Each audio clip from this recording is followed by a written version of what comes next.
예, 반갑습니다. 촉촉박사 사주 권현우입니다. 자, 이번 시간에는 양인에 대해서 한번 알아보실 건데요.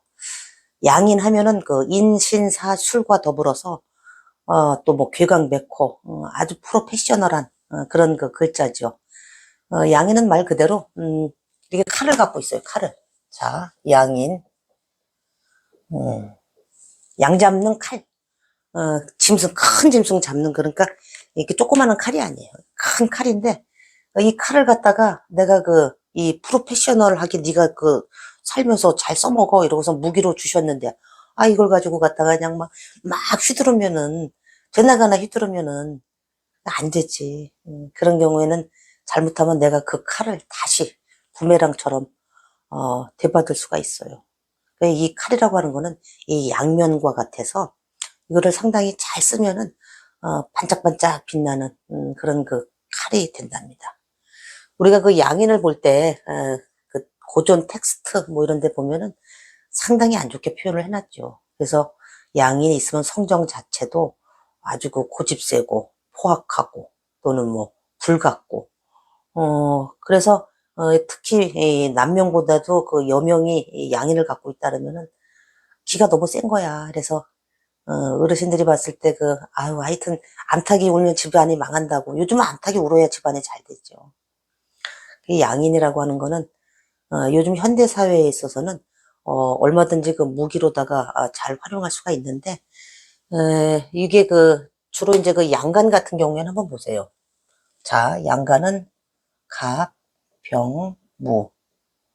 그 다음에 경, 임.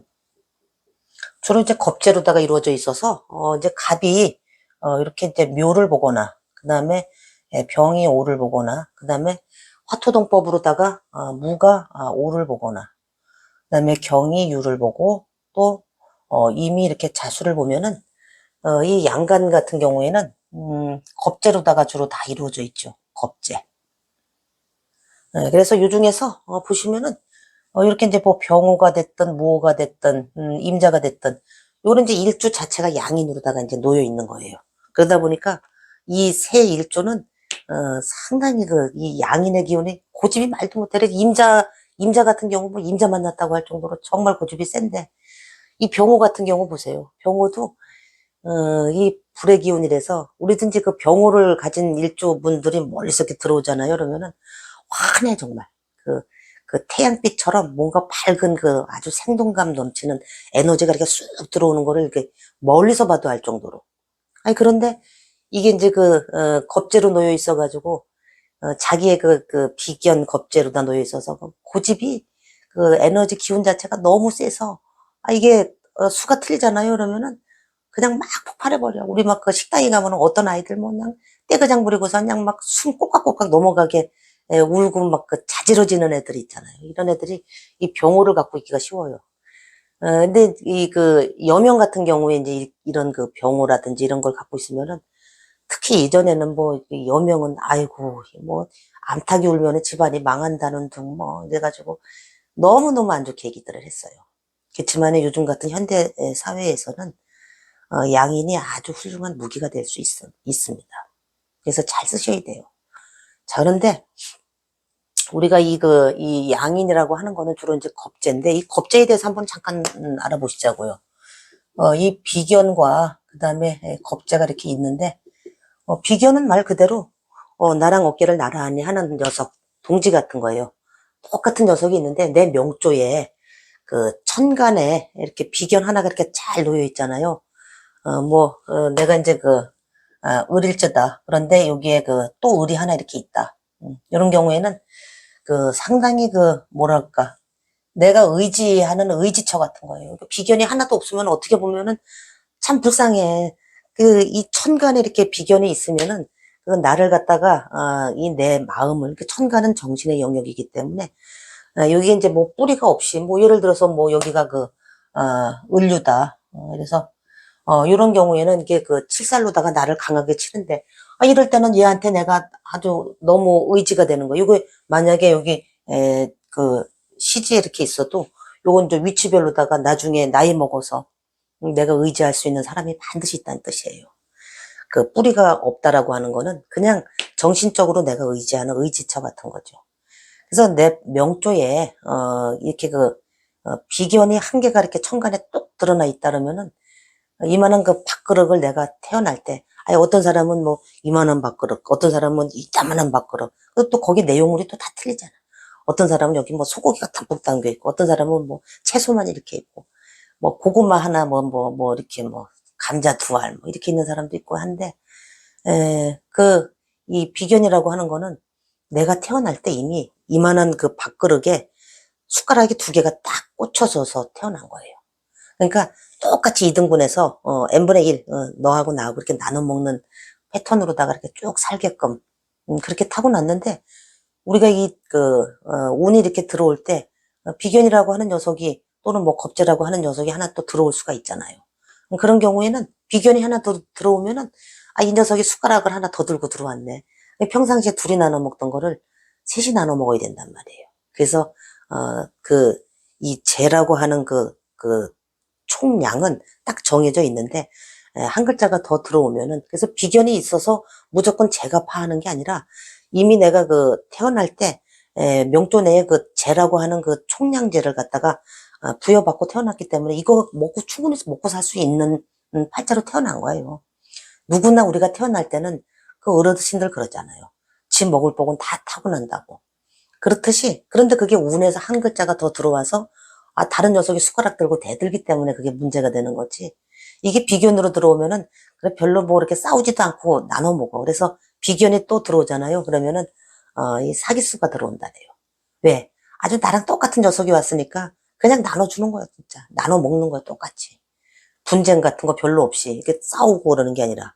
근데 겁재가 들어오잖아요. 그럼 겁재는 숟가락을 들고 들어오는 게 아니라 밥그릇 하나를 더 갖고 들어오는 거야. 들어와가지고 거기 있는 거 그냥 왕창 쏟아 부어가지고 내가 다 먹겠다는 얘기거든. 훔쳐가겠다는 얘기예요.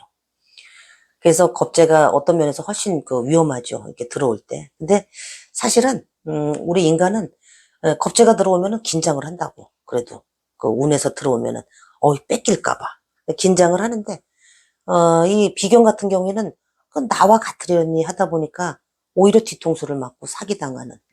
그래서 비견 운에 사업 같은 거 이렇게 아주 철석같이 믿다가 부도나고 뭐 망하고 그러는 경우 엄청 많아요.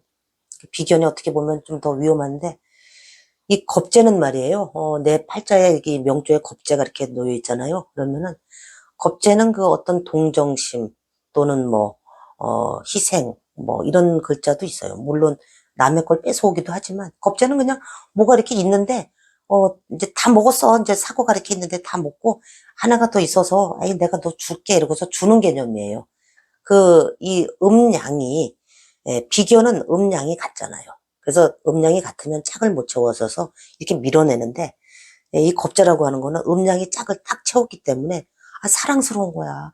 내가 주고 싶어서 준다는데 누가 뭐라래. 그게 겁재인 거예요. 그리고 음양이 짝이 채워져 있지 않을 때에는 운에서 겁재가 들어오면은 내가 그 음양을 짝 채우려고 하는 그런 성향이 있단 말이에요. 그래서 뺏기기도 하고, 그것이 빼앗기기도 빼앗아 오기도 하고 뺏기기도 하고.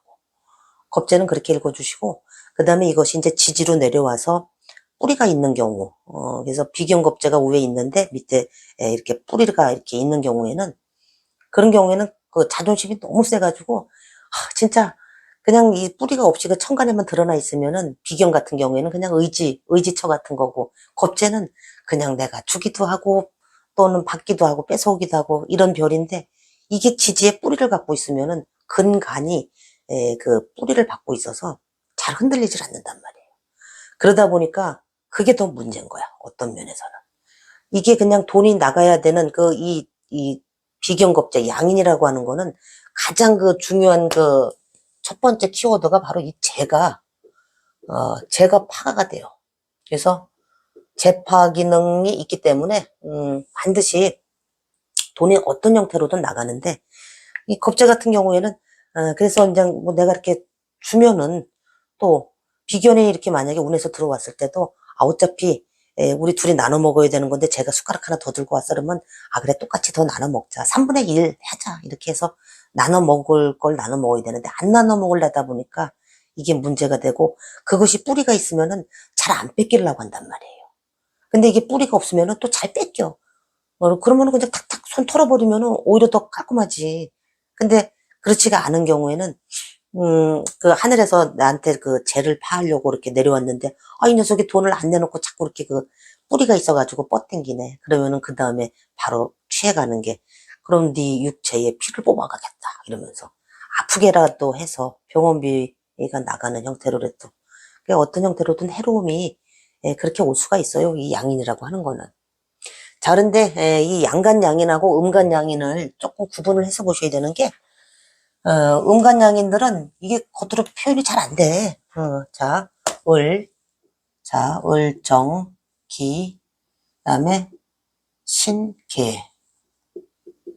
자, 그러면은 이 그 음간양인은 뭘로 이루어져 있느냐 하면은 진술 충미로 이루어져 있어요. 그래서 그 계절의 끝자락이죠. 진술 충미라고 하는 거는. 그래서 이 양포태, 음포태, 12운성이 이렇게 도는 운동 패턴을 보시면은 이 그 음포태란 말이에요. 그래서 이렇게 역으로 돌기 때문에 계절의 끝자락. 그래서 봄의 끝자락 하면은 이 진이죠. 진. 그래서 여기에 기운이 왕창 뭉쳐 있는 거예요. 진, 묘, 인 이렇게 흘러간다. 거꾸로 운이. 그 기운, 에너지의 그 흐름이. 그래서 이 을이 진을 봤을 때, 그다음에 정이 미를 봤을 때, 그다음에 화토동포 배우에서 기가 미를 보거나 또 신이 신유술 하니까 술이 됐죠. 자, 술. 그다음에 개는 해자축해서 개축 이렇게 되죠. 자, 이렇게 해서 음간양이는 이렇게 흘러가는데 음간양이들은 그 겉으로 잘 드러나지가 않아요. 그래서 이게 속으로다가 왜 이를 바득바득 간다 그러지. 속으로다가 칼을 가는 거예요. 품 안에다가 이렇게 칼을 품고서. 그래서 겉으로는 잘 안 드러나는데, 그래서 평상시에도 유순하고 이러던 사람이, 을일조 같은 경우에 얼마나 이렇게 그 곡직의 성향을 굴신성이 있어가지고, 상당히 그 유하죠, 사람 자체가. 또 목의 성향이고.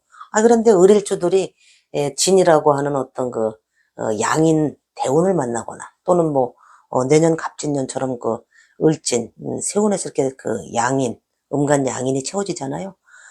그러면은, 진짜 그, 이 양인의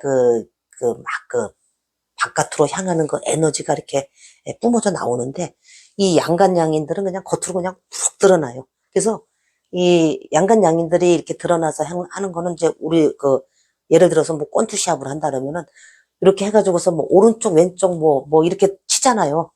복싱 할 때 보면은. 근데 그거를 다 읽어낼 수가 있어. 얘 요번에는 왼쪽 주먹 나오겠네. 이번에는 뭐 오른쪽 주먹 나오겠네. 이거를 그 양간들은 그 움직임 자체가 이렇게 크단 말이에요. 그래서 이걸 다 읽어낼 수 있는데 음간 양인들은 속으로 알 수가 없는 거야. 막 이렇게 하고 있다가 그냥 갑자기 뭐 그걸 뭐라는 게 훅 이거 날려버리고 막 음간 양인들은 속으로 알 수가 없고 그러면서 이 음간 양인들도 한번 보세요. 이 정미라든지 김이라든지 개축 같은 경우 이런 일주들은 정미 일주들 보면은 아니 뭐 겉은 정화일간 얼마나 그 밝고 그다음에 그 상당히 예의 바르죠. 왜 정일주들 보면 굉장히 말들 예쁘게 해요. 그런데 알고 봤더니 속은 뭐 막 그 사람들하고 이제 상대할 때 그 겉은 유순해 보이고 밝고 그래서 그 쉬워 보인단 말이야. 그래서 편안하게 다가가는데 은근히 이 기운 자체가 더군다나 이게 그 정미 같은 경우에 12운 성상 관대, 기미도 관대. 관대라고 하는 게 어떤 그 선민성, 나를 갖다가 그냥 뭐 나 잘났어요 하고 좀 드러내려고 하는 그런 그 청소년 기질 같은 게 있잖아요. 그러다 보니까 안 줘. 절대로 안 줘요. 아주 끈덕지게 물고 늘어져요. 그러니까 음간양인들은 그런 성향이 좀 강해요. 양간양인들은 확 치고 아니면 또 그냥 또 확 또 빠지고 또 금방 사그라들고 하는데 음간양인들은 그게 좀 집요한 면이 좀 있다. 이렇게 읽어주시면 됩니다. 잘해서 우리가 이 양인이라고 하는 게 이제 보통 이 사회적인 관점에서 주로 이제 재를 파하는 그런 작용이 있고 그 다음에 두 번째 그 건강. 그래서 건강에서도 이 양인이라고 하는 녀석은 그렇게 썩 긍정적인 작용을 하진 못해요. 왜냐하면은 이 양인은 그 편관이라고 하는 녀석이 이 편관이 요걸 양인을 갖다가 이렇게 극을 해줘야지 이 어느 정도 이게 자리가 안정감이 있게 흘러가는데, 이게 평관으로다가 이게 제압이 안 되면은, 아우, 세상 그냥 다 내 세상인 거야. 그냥 이 비겁의 기운이, 왕한 기운이 그냥 막 나가는데, 그런데, 이 식상이라고 하는 요소들에서 상당히 중요해요. 그래서, 이 양인이 있는 사람이 식상이 이렇게 잘 드러나 있잖아요. 그러면은, 나의 기운이 식상으로다가 이렇게 쭉 빠져나가서 그걸 생해준다고. 비겁의 주된 목적은 뭐냐면 식상을 생하기 위해서 태어났어요. 이런다고. 그래서 그런 경우에는 식상으로다가 흘러가서 다시 식상이 생재. 그래서 주로 사업 크게 하시는 분들이 비식재 구조가 많죠. 비겁으로다가 양인, 칼을 가지고서 세상 밖에 나가서 크게 뭔가를, 이 사업하시는 분들이 말 그대로 재물을 갖다가 이렇게 취해오는 거잖아요. 상이라 그랬잖아, 속일 상자. 그런데, 이 양인, 이 양인을 갖고 있는 사람들이, 가장 경계하고 주의해야 될 게 뭐냐면은, 이 돈이라고 하는 거, 이 세상의 재물이라고 하는 거는 한정돼 있는 수량 속에서 내가 이만큼을 취해오면은 그 누군가는 그만큼을 잃은 거예요. 그러다 보니까 내가 그만큼 많이 벌었어. 그러면은 일정 부분은 다시 사회에 이렇게 환원하는 그런 마음을 갖는 게 상당히 중요하답니다. 제가 그 전에 아시던 분은 사업을 하시는 분인데, 이 입찰을 많이 하죠, 요즘은. 공개 경쟁 입찰 같은 걸 많이 하는데, 예전에 이제 수의 계약식으로다가 해서, 안면투, 그래서 맨날 그 전에는 막 술 같은 거 그냥 뭐라는 거예요, 접대하고 막 이런 문화가 이제 막 아주 했었는데, 지금은 아주 깔끔하잖아요. 그냥 공개 경쟁 입찰로다가 해가지고서 10억짜리 공사, 5억짜리 공사 이런 식으로 똑똑똑 해서 낙찰 받은 업체가 이렇게 하는 패턴인데, 대표님께서 이제 매년 아주 일정 부분을 내가 수입의 몇 퍼센트는 반드시 내가 사회에다 환원한다. 그게 아주 철칙으로다가 삼고 살아가시는 분이 계세요. 그래서 어느 해는 좀 돈이 좀 덜 벌려가지고 매년 하던 기부 행위를 못했단 말이에요. 못한 경우에는 더 안 된다는 거예요. 입찰도 안 되고. 근데 내가 기부를 하고 돌아와서 우리 직원한테 입찰 나라장터에 입찰하는 거 있어요. 입찰 딱 띄우면은 되는 거야. 그래서 우스갯소리도 이제 저한테 계속 얘기를 하시죠. 아유, 이게 기부할 때가 또 됐는가 봐요. 그래서 기부하고 돌아가면 그렇게 기분이 좋대요. 그러면서 사업도 또 잘 되고, 이 모든 이 재물도 그렇지만은 음양 관계예요. 그래서 뭔가가 채워져 있으면은 일정 부분은 바람 빼듯이 공기 압력을 조금 빼줘야 돼. 그래서 특히 양인 같은 거 갖고 계신 분들은 기부하는 거 그거 아주 아까워하지 마세요. 그리고 재산을 유지하는 형태도 이 재하고 인성이라고 하는 거는 서로 이 재극인 관계에 놓여 있잖아요. 그래서 양인 갖고 있는 사람들은 재파작용이 있어서 자꾸 돈이 흩어져 나간다. 그런 경우에는 인성, 문서 또는 부동산 형태로다가 이렇게 잘 재워놓거나, 그러면서도 그거를 100% 내가 다 그냥 끌어안고 욕심부리면 안 돼. 거기서 일정 부분은 항상 남을 위해서 이렇게 봉사, 헌신한다라는 마음을 가지셔야지. 주변에 보면은 폐지 주워 가지고서 막 1억 원 막 이런 식으로 해서 전 재산 기탁하는 할머니 이런 얘기들 많이 나오잖아요. 그렇듯이 양인은 그래요. 그러면서 이 양인을 충하는 글자가 이렇게 비인이라는 게 있죠. 비인. 자, 비인. 이게 날아다닌다, 칼이 막 날아다니는 거예요. 그래서 양인 같은 경우에는 이제 이렇게 큰 개념의 칼인데, 이 비인은 요만한 칼인 거예요. 단검 같은 건데, 이게 날아다니잖아요. 막 그냥, 독침 같은 거예요. 그래서 비수 꼽는다 그러잖아요.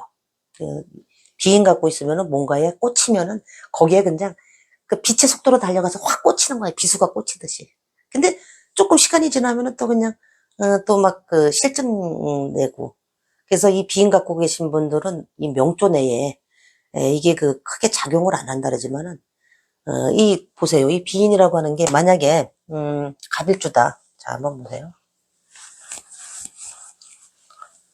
비인 같은 경우에는 이제 충원을 하는 글자니까, 갑일주가 내가 이렇게 묘가 있는데, 요게 이제 유가 이렇게 있다. 자, 유가 이렇게 있으면 이렇게 묘유충을 하죠. 그러면 묘가 양인이 되는데 유가 비인이 된단 말이에요. 그래서 비인은 뭐 이렇게 큰 작용력이 없다. 양인에 비해서 작은 칼이니까 그렇다라고는 하는데 어쨌든 이 비인도 비인쌀이란 말이에요. 칼은 칼이란 말이에요. 그래서 이 비인이든 양인이든 이렇게 갖고 계시면은 항상 그거를 잊으시면은 안 됩니다. 그래서 우리가 이 그 칼을 쓸 때, 한번 보세요. 여기 보면은 여기에다가 이렇게 마음심자를 갖다 딱 붙이면은 이게 바로 그 참을인자가 돼요. 그래서 참을인자가 되기 때문에 우리가 그 마음을 갖다가 어떻게, 마음자리를 어떻게 쓰느냐에 따라서, 이 양인이라고 하는 거는, 아주 명검이 될 수도 있고, 내가 이제 격으로다가 이게 성격이 되잖아요. 그러면 정말 명검이 돼요. 그래서 갑이 이렇게 묘를 봤는데, 갑이 이렇게 묘를 봤는데, 비인도 없고, 여기에 이제 하충형해파, 뭐 이런 거에 의해서 훼손이 되지 않고, 그 다음에 인성의 보조가 있으면서, 이 천간에 비견겁재가 이렇게 드러나 있지 않은 경우, 그런 경우에는 이제 그 양인도 격으로다가 이렇게 취해지잖아요. 그러면은 그게 정말 큰 사업가라든지 이런 사람들 패턴에서 많이 보여지는데, 명검이 될 수 있단 말이에요. 그렇지만은, 우리가 일반 사람들이 이 양인 같은 거를 이렇게 쓰실 때, 이렇게 한번 내가 이 참을인자, 이 마음을 갖다가 잘 쓰시면은, 보배로운 검이 된답니다. 그래서, 보검으로다가 내가 이 칼을 쓸 건지 말 건지는, 본인의 선택의 몫인데, 우리가 이 건강을 볼 때도 양인의 운이 들어오잖아요. 또 그 해가 되면은 반드시 건강을 이렇게 돈을 뺏어가든지 건강을 뺏어가든지 이런 형태로 들어오기가 쉬운데, 그런 거예요. 내가 양인의 해로움을 좀 덜 받으려면은, 뭐 이런 보시라든지 또는 뭐 적덕이라든지 또 그걸 갖다가, 천부, 하늘에서 내려준 어떤 직업적성으로다가 이렇게 잘 쓰시면은, 이 양인은 굉장히 좋은 별이 될 수가 있답니다. 그러면서 예전 고전 텍스트라든지, 임상한 거를 이렇게 쭉 보면은, 나중에 죽음이, 아름답지 못한 죽음을 맞이할 수 있다. 그래서 뭐 악사, 이렇게까지도 표현을 해놨는데, 한 반 정도는, 실제 정말 마음을 갖다가 진짜 모질게 먹고, 피도 눈물도 없이 이렇게 돈을 모으고 막 이러잖아요. 그럼 정말 그런 양인의 해로움을 입을 수가 있어요. 그런데, 그렇지 않고 이걸 갖다가 정말 활인적덕하는 마음으로다가 이렇게 살면은, 절대로 그런 해로움에서 이렇게 벗어날 수 있다. 그래서 양인에 대해서 또 비인에 대해서, 오늘은 한번, 보시하는 마음 또는, 내가 마음가짐을 어떻게 해야 되는지 이거에 대해서 한번 말씀드렸습니다. 예, 고맙습니다.